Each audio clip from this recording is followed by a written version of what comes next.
안녕하십니까? 상곡 1, 2동 청천 1, 2동 지역구 정한솔 의원입니다. 본 의원은 구정 질문을 통해 법정 문화도시 사업 종료 이후에 문화도시 사업의 정책 방향과 부평구 문화재단의 회계 투명성 제고를 위한 집행부의 관리감독 강화에 대해 청장님의 견해를 듣고자 합니다.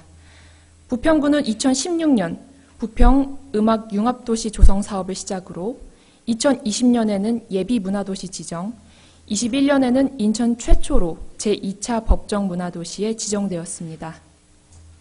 이후 5년 동안 총 150억 원이라는 막대한 예산이 투입되며 문화도시 사업이 본격적으로 추진됐습니다. 이 사업을 주관한 부평구 문화재단은 지역 문화예술의 진흥과 구민 문화복지 향상을 목표로 다양한 문화사업을 전개해 왔습니다. 그 결과로 2021년, 22년, 24년 우수 문화도시로 선정되는 성과를 거두기도 했습니다.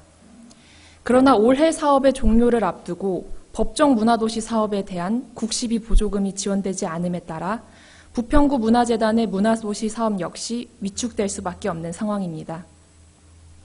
현재 부평구는 인천광역시 부평구 문화도시 조성 및 지원 조례에 따라 2022년부터 26년까지 매년 2억 원씩 문화도시 기금을 조성 중이며 올해 말 기준으로 그 금고 이자 수입을 포함해 약 8억 4,629만 원의 기금이 마련될 예정입니다.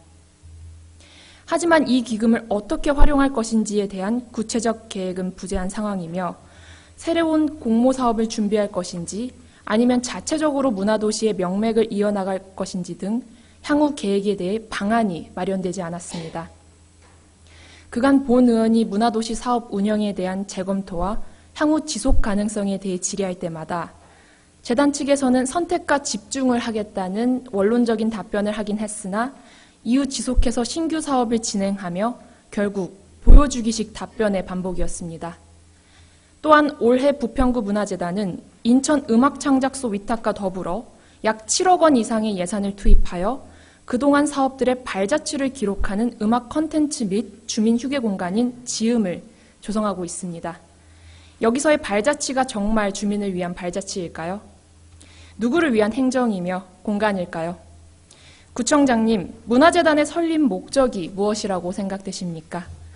부평구의 이름을 걸고 구민 누구나 다양한 문화 혜택을 누릴 수 있도록 하는 것이 바로 문화재단의 설립 취지이자 존재 이유 아닐까요? 지금은 신규 공간을 조성하거나 새로운 사업을 시작하는 것이 아니라 그동안 추진해온 많은 사업들을 어떻게 일몰하고 유지할 것인지에 대한 구체적인 계획을 수립하여 방안을 마련해야 할 때입니다.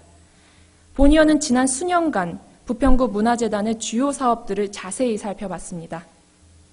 몇몇 사업들은 구민 모두가 향유하는 사업이라기보다는 소모적인 일회성 이벤트에 머물렀고 형식적인 행사로 마무리되곤 했습니다.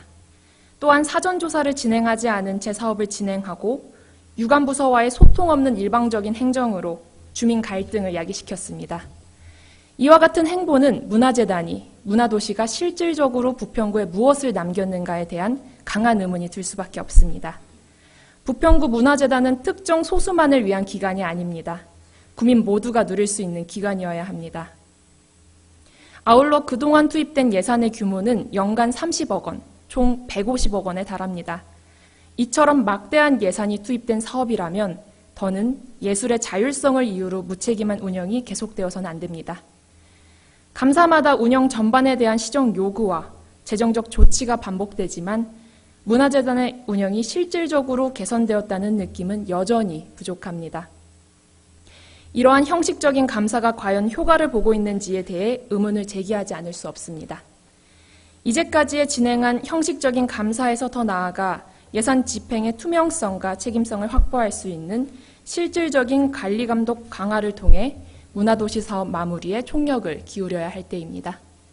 따라서 본 의원은 집행부가 수탁기관인 문화재단의 회계 및 예산 집행 등 운영 전반에 대해 구체적인 기준에 따라 점검하고 불합리한 운영 행태에 대해서는 명확한 책임을 물을 수 있도록 관리감독을 더욱 강화할 것을 요청드립니다. 예산 관련된 내부심의위원회를 구성하였다 하더라도 실질적인 사업의 방향성은 재단이 기획하므로 달라진 문화재단을 기대하기엔 다소 어려움이 있습니다. 보여주기식의 소통이 아닌 진실된 소통 또한 촉구하는 바입니다.